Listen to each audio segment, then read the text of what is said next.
ॐ सहनाववतु सहनौ भुनक्तु सह वीर्यं कर्वावहै तेजस्विनावधीतमस्तु मा विद्विषावहै। ॐ शान्ति शान्ति शान्तिः। हरि ओम श्री गुरुभ्यो नमः। हरि ओम। શ્રીમદ ભગવદ્ ગીતા અધ્યાય 1 અને 37મા શ્લોકમાં આપણી વાત ચાલી રહી છે, તો 37મા શ્લોકનું પારાયણ કરશું. અર્જુન ઉવાચ તસ્માન્નાર્હ વયમ હંતુમ ધાર્તરાષ્ટ્રાન સ્વબાંધવાન સ્વજનમ હિ કથમ હત્વા સુખી ન સ્યામ માધવ. માટે હે માધવ, પોતાના ભાઈઓ એવા ધૃતરાષ્ટ્રના પુત્રોને હણવા માટે અમે યોગ્ય નથી, કેમ કે સગાઓને મારીને અમે કેવી રીતે સુખી થઈશું. પૂર્વની વિચારણામાં અર્જુને યુદ્ધ ન કરવા માટેના જે કારણો રજૂ કર્યા તે બધા જ કારણોને એક સાથે દર્શાવવા માટે અહીંયા તસ્માત માટે એમ કરીને અહીંયા આગળ કહી દીધું. હવે અર્જુન અહીંયા પરીક્ષા કરે છે, અને પરીક્ષા કર્મ અને કર્મફળની પરીક્ષા કરે છે. પરીક્ષા કરવામાં ચારે બાજુ નિરીક્ષણ કરવું જોઈએ. સમગ્રતા, કોઈ પણ વસ્તુ કે ઘટનાનો સમગ્ર વિચાર કરવો જોઈએ.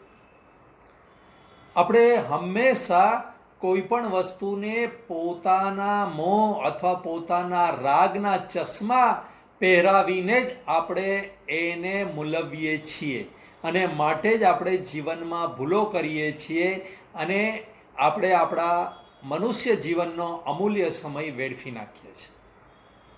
તો બરાબર ધ્યાન આપજો કે તમે જે પરિસ્થિતિ, જે વ્યક્તિ કે વસ્તુ એની સાથે સંગમાં આવો તો એને સમગ્રતાથી મૂલવવાની કે આ કામની છે કે નથી, મારા પરમાર્થના રસ્તા પર આ મને ઉપયોગી થવાની છે કે નથી થવાની, એ બરાબર મૂલવવી પડે, અને તો જ પરીક્ષા કરી કહેવાય.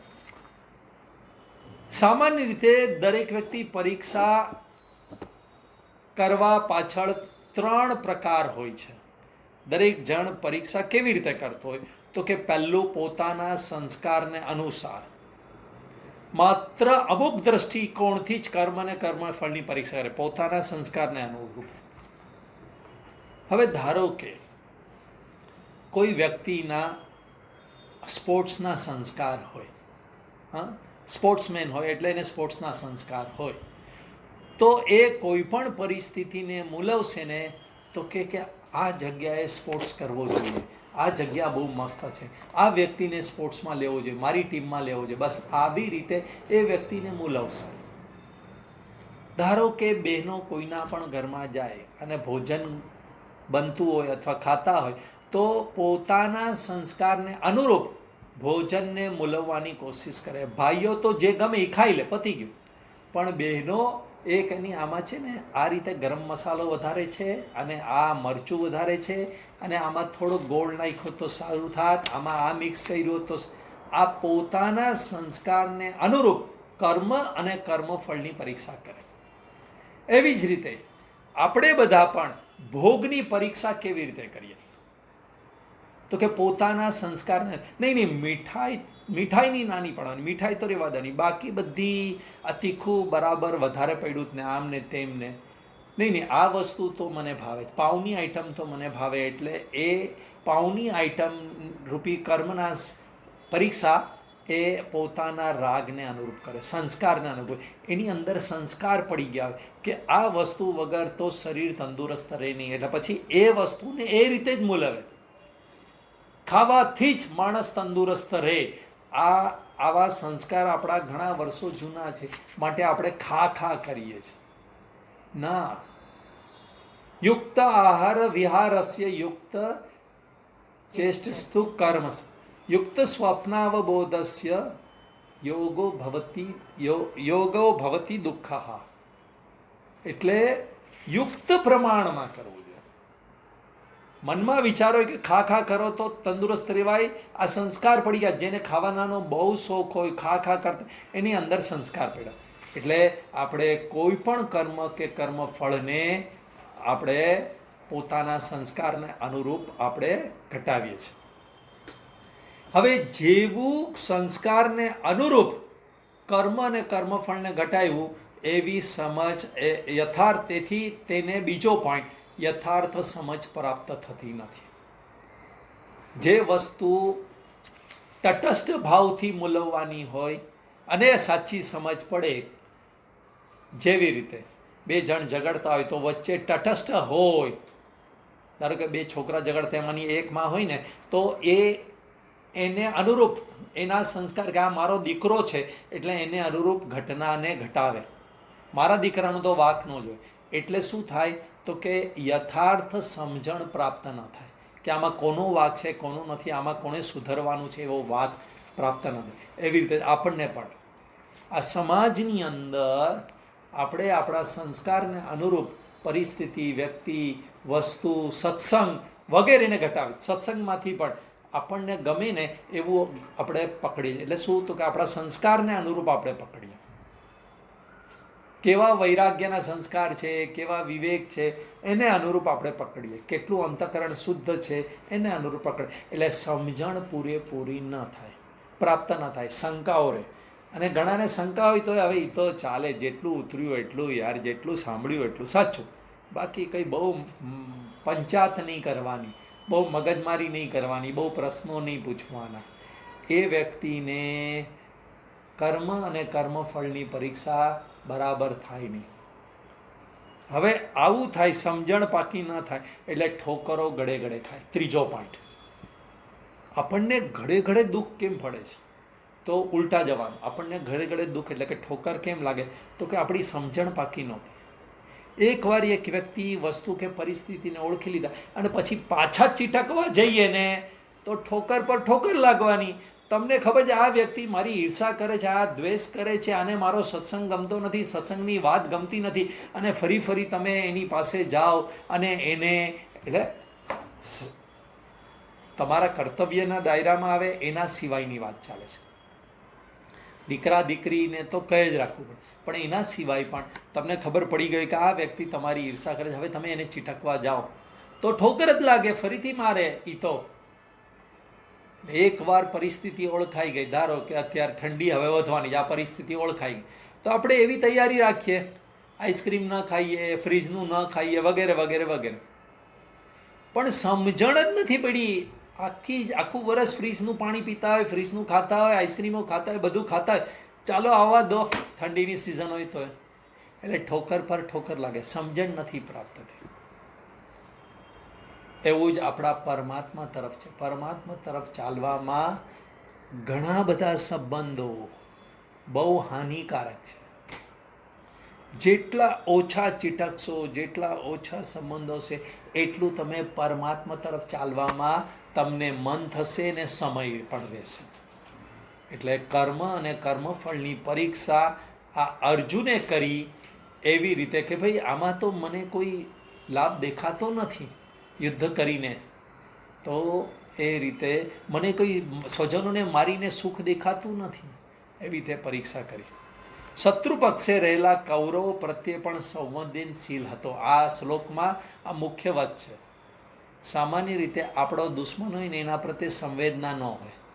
નહીં નહીં, આ તો મારો દુશ્મન છે, આ તો મારું બહુ નુકસાન કર્યું છે, બહુ ઝઘડા કર્યા જ મારી સાથે, એના સાથે સંવેદનશીલતા નહીં. પણ અર્જુનને તો સામે પક્ષે દુશ્મન હતા તો એ સંવેદનશીલ હતો.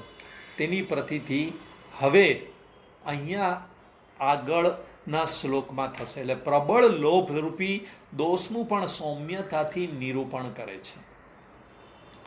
સામેવાળાના લોભનું પણ બહુ સુંદર રીતે નિરૂપણ છે. 38મો શ્લોક. હા, એની પહેલાં અત્યાર સુધીની વિચારણામાં શું શું આવી ગયું?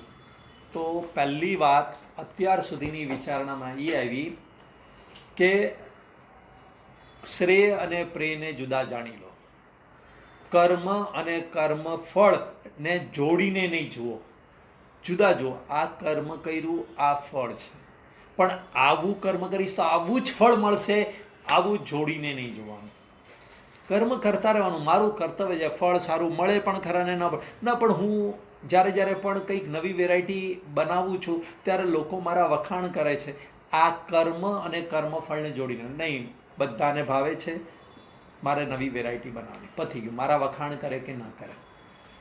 એટલે એ રીતે આઉસા કરીને કોઈનો વિડીયો ઓન છે. હા, બેને જુદા જાણી લો. બીજું, ઈશ્વરને પ્રાર્થના કરો. બે જુદા જાણ્યા પછી, એટલે કે બે સેનાની વચ્ચે અર્જુન ઊભો રહ્યો, પછી ઈશ્વરને એટલે કૃષ્ણને પ્રાર્થના કરી. ઈશ્વરને પ્રાર્થના કરો કે મને તટસ્થ બુદ્ધિ આપે. આ બધાના વિડીયો ઓન થઈ જાય છે. જરા વિડીયો એક જગ્યાએ બેસશો તો વિડીયો ઓન નહીં થાય. હા, ઈશ્વરને પ્રાર્થના કરો કે તટસ્થ બુદ્ધિ આપો. મને આ બે પરિસ્થિતિને, બે વ્યક્તિને, બે વસ્તુને મૂલવવાની, કે મારી અંદર રહેલા પ્રેય અને શ્રેયને મૂલવવાની, કે કર્મ અને કર્મફળને મૂલવવાની તટસ્થ બુદ્ધિ આપો. એટલે વચ્ચે રહીને કોઈ પણ બાજુની મને આ કામ ગમે છે એટલે નહીં, આ કામ તો સારું છે એવી બુદ્ધિ નહીં. પછી ત્રીજું, શ્રેય અને પ્રેમમાં કેટલું સુખ અને કેટલું દુઃખ રહેલું છે એ જાણવાની શક્તિ આપ ભગવાન. આમ જણાય નહીં, ના ના આ તો ખાવા પીવામાં કંઈ વાંધો નહીં, એ તો થોડી ગોળી ખાઈ લેવાની, વાંધો નહીં. એટલે દુઃખ નથી જણાતું અને કેટલું સુખ એ નથી જણાતું, કે કેવા સંસ્કાર પડે છે. ધારો કે આ ડિસેમ્બર મહિનામાં કે જાન્યુઆરી મહિનામાં ઘણા બધા લગ્નમાં જઈએ અને એકદમ ટેસ્ટી ખાઈએ, એટલે હવે ફેબ્રુઆરી મહિનામાં શું થાય? તો કે ઓલી જીભને સંસ્કાર પડી ગયા. આ દિવસો દરમિયાન પણ, જ્યારે લગ્ન ન હોય ત્યારે પણ આ જીભને સંસ્કાર પડી ગયા કે ટેસ્ટી વેરાયટી ખાવી જોઈએ. એટલે ફેબ્રુઆરી મહિનામાં પણ ઘરના બહેનોને કે નહીં યાર, કઈ વેરાયટી, ઘણા વખત ધારો કે લગ્ન ઓછા હોય ફેબ્રુઆરી મહિનામાં, માર્ચ મહિનામાં, તો વેરાયટી બનાવવાનું મન થાય. કેમ? તો કે શ્રેયમાં સુખ છે, પ્રેમમાં દુઃખ છે એ જણાયું નહીં. ચોથું, પ્રેમમાં સુખ નથી એવો નિશ્ચય થઈ જવો જોઈએ. પ્રેમમાં દુઃખ છે અને સુખ નથી એવો નિશ્ચય ચોથું આપણે થઈ જવું, એકદમ સ્પષ્ટ નિશ્ચય થઈ જવો જોઈએ કે આ બધામાં સુખ નથી. પ્રેમને છોડવાના નથી. સ્વજન માટે કે તેની સેવામાં લગાવી દો. આ પાંચમો સ્તર છે, સ્ટેપ્સ છે. તમારી પાસે પ્રિય પદાર્થ છે, ધન છે, ભૂખ છે, ઘર છે, સ્વજનો છે, આ બધું છે, શરીર સ્વાસ્થ્ય છે, આ બધું પ્રેમમાં આવે. તો પ્રેમને સ્વજનોની સેવામાં લગાડી દો. છઠ્ઠું, પોતાના સ્વજન માટે પણ ભોગ સુખની અભિલાષા નહીં. પહેલાં સ્વજનોને સુખ આપતા હતા, પ્રેય સુખ આપતા હતા. હવે વધારે દ્રઢ થયું તમારી ને મારી અંદર કે ભાઈ સ્વજનોને પણ હું શું કરા ખોટા રસ્તે, જે આપણને ખબર હોય કે આ જગ્યાએ ખાડો છે તો આપણે સ્વજનને મોકલીએ, એ જગ્યાએ ન મોકલીએ. તો એવી જ રીતે અહીંયા આગળ પોતાના સ્વજન માટે પણ ભોગ સુખની અભિલાષા નહીં થવી. સાતમો પોઈન્ટ, પરલોકના સુખની પણ અભિલાષા ન રહેવી. ભોગ જ નથી જોઈતા તો ભાઈ આ મનુષ્ય જન્મમાં તો મને મળ્યા નહીં ભોગ, ચલો આપણે સ્વર્ગમાં જઈને ભોગ મેળવીશ એટલે સ્વર્ગ પ્રાપ્તિ માટે પ્રયત્ન કરવાનું ચાલુ કરે. ના, એવું એ નહીં. પરલોકના સુખ પણ નહીં જોઈએ. આઠમું, મુમુક્ષુ માટે તો આતતાઈને હણીને પણ અંતઃકરણ દૂષિત જ થાય છે એટલો ઉચ્ચ કોટીનો વૈરાગ્ય પ્રાપ્ત થઈ જાય છે. આતતાઈને મારીને પણ મારું અંતઃકરણ અશુદ્ધ જ થશે, એટલે કે હિંસા કરવાથી અશુદ્ધ જ થશે. એટલે આવો વૈરાગ્ય અર્જુનને પ્રાપ્ત થયો. બરાબર છે. હવે આપણામાં અને અર્જુનમાં થોડોક ફરક છે. અર્જુન ક્ષત્રિય હતો અને આપણે સામાન્ય સંસારી છે. એટલે આપણે અહીંયા સુધી પહોંચાય, જ્યારે અર્જુન અહીંયા પહોંચ્યો એ ખોટું હતું. એટલે અર્જુન માટે જે ખોટું હોય આપણા માટે એ સાચું હોઈ શકે કે નહીં, બરાબર છે. હવે મારે કોઈ ઝઘડા મારામારીમાં રસ લેવો નથી, ભલે લઈ જતો. આ સામાન્ય સાધક માટે એકદમ શ્રેષ્ઠ અહિંસા છે. જ્યારે અર્જુન માટે નહીં, કારણ કે અર્જુન ક્ષત્રિય હતો અને એને ધર્મ સાચવવાનું એમનું કર્તવ્ય હતું. એટલે કે આતતાઈને મારી નાખવા જોઈએ એવું કર્તવ્ય હતું. રાજાનું કર્તવ્ય અલગ છે અને સામાન્ય પ્રજાનું કર્તવ્ય. સામાન્ય પ્રજા કોઈને તલવાર ઘુસાડી ના શકે, કે બંદૂક મારી ન શકે. જ્યારે રાજા અને રાજાના સિપાહીઓ આતતાઈ હોય તો એને તલવારથી મારીએ નાખે. એટલે આ રીતે અહીંયા ઘડી આટલો સાર અહીંયા સુધીનો આપણે 37મા શ્લોક સુધી આવે છે. હવે 38મો શ્લોક. યદ્યપ્યેતેન પશ્યન્તિ લોભોપહત ચેતસઃ કુલક્ષય કૃતમ દોષમ મિત્રદ્રોહે ચ પાતકમ. જો કે લોભથી જેમના ચિત્ત હણાઈ ગયા છે તેઓ કુળને ક્ષય કરવાથી થનારો દોષ અને મિત્રોનો દ્રોહ કરવામાં થતું પાપ જોતા નથી. કોણ? તો કે દુર્યોધન અને એની ટીમ. એ લોભથી એમનું ચિત્ત હણાઈ ગયું છે અને કુળનું ક્ષય થશે લડાઈઓ કરવાથી, એ દોષ જોતા નથી. બીજું, મિત્રનો દ્રોહ કરવા રૂપી દોષ જોતા નથી. એટલે મિત્રો, ભાઈઓ, આ બધાનો દ્રોહ કર્યો એનું પાપ જોતા નથી. હવે અહીંયા ઘડી કર્મ અને કર્મફળની વિચારણા કરવા ઈચ્છુક પ્રત્યેક વિચારશીલ મનુષ્યોએ બે પાસાનો અવશ્ય વિચાર કરવાનો. એક, હું જે કર્મ કરવાનો છું તેનાથી મને શું નુકસાન થઈ શકે તેમ છે. પહેલાં તો નુકસાનને સ્ટોપ કરવાનું. દરેક કંપનીનો આ રૂલ છે. MBAમાં અમને શીખવતા હતા કે first you stop losses, first you stop, એટલે ખર્ચા અને નુકસાન અટકાવો પહેલાં.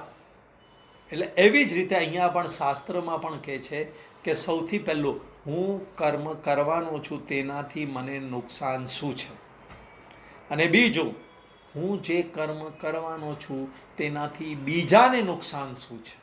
આ બે વસ્તુ સમજવાનું. તમે ધારો કે ઉદાહરણ સમજો, આપણે તમારે ન લઈએ, ધારો કે ડ્રિંક્સ પીએ છે કોઈ માણસ, તો એને વિચારવાનું કે ડ્રિંક્સ પીવાથી મને શું નુકસાન છે અને ડ્રિંક્સ પીવાથી મારા ઘરવાળાને શું નુકસાન છે. આ દ્રષ્ટાંત સમજાઈ જશે તો હવે તમે દરેક કર્મમાં તમારી રીતે પરીક્ષા કરશો. કારણ કે હું કોઈ પણ દ્રષ્ટાંત આપીશ તો અમુક લોકોને મરચા લાગશે, એટલે ડ્રિંક્સનું દ્રષ્ટાંત આપ્યું કે ડ્રિંક્સ પીવાથી વ્યક્તિને પોતાને નુકસાન છે અને ઘરવાળા પણ ત્રાસી જાય કે આ પીને આવે છે ને એટલે ભાનમાં નથી હોતા, કંઈ કામ નથી કરાવતા, ખાવા બાવાનું બધું પડ્યું રહે છે, ઝઘડા કરે છે, વગેરે વગેરે વગેરે. એટલે બે વસ્તુ આપણે કર્મ કરતા પહેલાં, કર્મની શરૂઆત કરો એની પહેલાં આ બે વસ્તુને બરાબર જોવાની. અહીંયા ઘડી અર્જુન યુદ્ધરૂપી કર્મ કરતા પહેલાં એના દોષોનું વર્ણન કરે છે અને સમાજ પર એટલે કે બીજા પર થનારી અસરોનું નિરૂપણ કરે છે આ શ્લોકની અંદર. આ બે પોઈન્ટ અહીંયા કીધા. મને પણ નુકસાન છે અર્જુન કહે છે અને સમાજને પણ નુકસાન છે. કોઈ પણ શાસ્ત્રીય વિચારણા કરવા ઈચ્છનાર મુમુક્ષુએ અમુક યોગ્યતા અને અમુક અધિકાર હોય તે આવશ્યક છે. તમે પરીક્ષા કરો પણ તમારી અંદર યોગ્યતા હોય છે, નહીતર શું, મારું મારું મારું, તારું મારું સૈયારું, એવી રીતે આપણે પરીક્ષાઓ કરીએ તો નહીં, યોગ્યતા હોવી જોઈએ અને અધિકાર હોવો જોઈએ. યોગ્યતા અને અધિકાર વગરની કરેલી કર્મફળની પરીક્ષા એ પતનમાં નાખે છે તમને અને તમારા પરિવારને. માટે લોભના પ્રભાવથી મુક્ત હોવો જોઈએ. આ પહેલી યોગ્યતા કે અધિકાર છે કર્મફળની પરીક્ષા કે કર્મની પરીક્ષા માટે. હવે લોભ એટલે શું?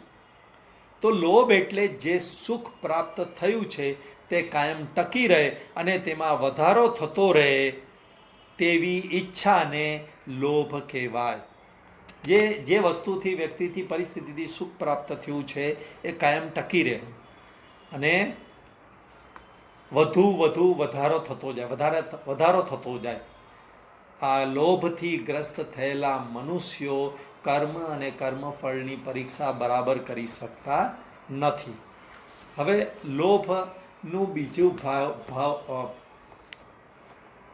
લોભ કોને કહેવાય? તો કે આટલું મળી ગયું, આટલું વધારે મળી જાય, પછી મળતું રહે, ધન, જમીન, આદર, પદ વગેરે, આવું જ હંમેશા વિચાર કરતા રહેતા હોય છે. એટલે આપણો વિવેક નષ્ટ થઈ જતો હોય છે. કે જો આપણું મન એ જમીન, ધન, ભોગ એમાં જ હજી વધુ હેવ મોર કરવામાં જ હોય જાય, એટલે વિવેક રહેતો નથી હોતો. મનુષ્યને પહેલાં તો સુખની ઈચ્છા થાય છે. સૌથી પહેલાં દરેકને સુખની ઈચ્છા છે. નાનો બાળક હોય, યુવાન હોય, તમે હોય કે હું, સુખની ઈચ્છા થાય પહેલો, એ ખોટું નથી.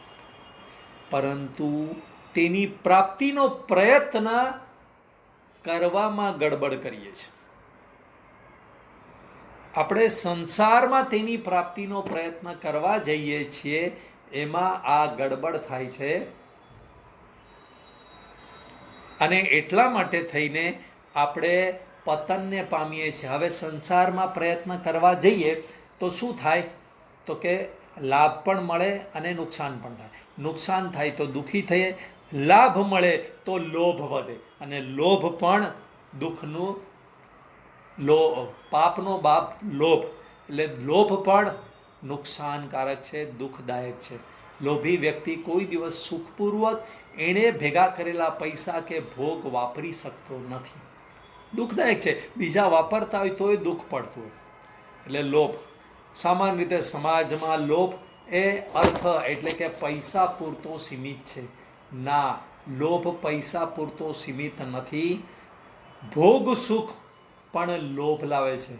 હજી વધુ ખાવું છે, હજી વધુ ખાવું છે. મેં વાત કરી શરૂઆતમાં, પ્રતિષ્ઠામાં પણ લોભ વધતો જાય છે. બિલ્ડિંગનો સેક્રેટરી હોય, પછી આ એરિયાનો કોર્પોરેટ બનવું, એરિયાનો કોર્પોરેટ પછી એમએલએ બનવું, એમએલએમાંથી એમપી, એમપીમાંથી ચીફ મિનિસ્ટર, પ્રાઇમ મિનિસ્ટર વગેરે વગેરે વગેરે.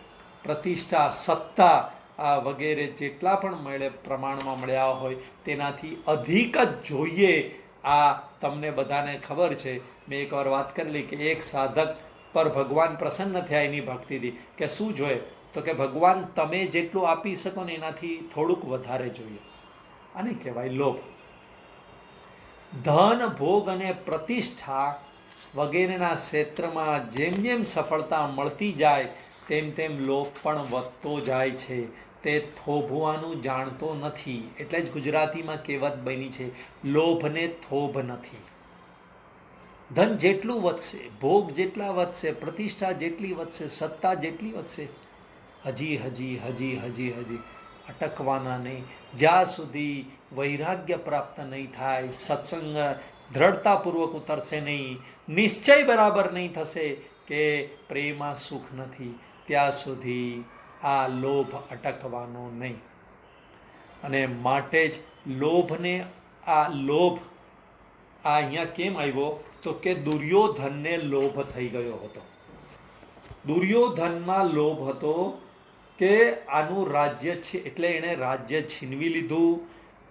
દગો કરીને, જુગાર રમીને કુટુંબીઓનો નાશ કરવા પણ તૈયાર થઈ ગયો. મને રાજ્ય જોઈએ, ભલે મારા ભાઈઓ મરી જતા, એટલે તો યુદ્ધ કરવા તૈયાર થયો. ઓલરેડી ભગવાન, હવે જોજો, જીવનમાં તમને ને મને દુર્યોધનની જેમ ભગવાન એકવાર સાવધાન કરે.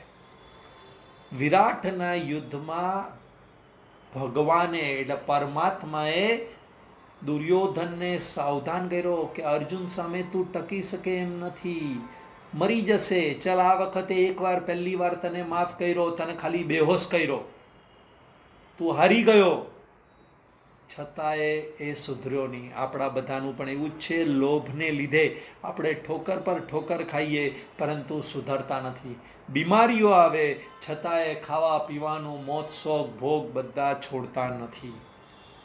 ભગવાન સાવધાન તો કરે જ. ભગવાન ખૂબ દયાળુ છે. આપણને નાની બીમારી આપીને પહેલાં સાવધાન કરે, પછી થોડીક મોટી બીમારી આપે, પછી હજુ મોટી બીમારી આપે, ને પછી પૂરું કરી નાખે. કે આ અટકતો જ નથી. ભોગો ભોગવે જ ને દવા ખાય, ભોગો ભોગવે જ ને દવા ખાય છે. એટલે દુર્યોધનમાં પણ આવું જ હતું. એટલે એના પરથી મહાભારતના એક એક પ્રસંગ આપણે સમજવા જાય. મારે દુર્યોધન જેવો લોભ નથી કરવો. એકવાર દુર્યોધન હારી ગયો, એણે કાન પકડી લેવા થા, અર્જુન સાથે લડાય એમ નથી, બધા મરશું. અમે બધા મહારથીઓ હતા, તો એ એકલા અર્જુન એમને હરાવી દીધા. નહીં ભાઈ, તું કે તારે અડધું જોઈએ જ લઈ જા, અડધામાં તો હું આનંદ કરું, મોજ કરું, ભોગવું સત્તાથી.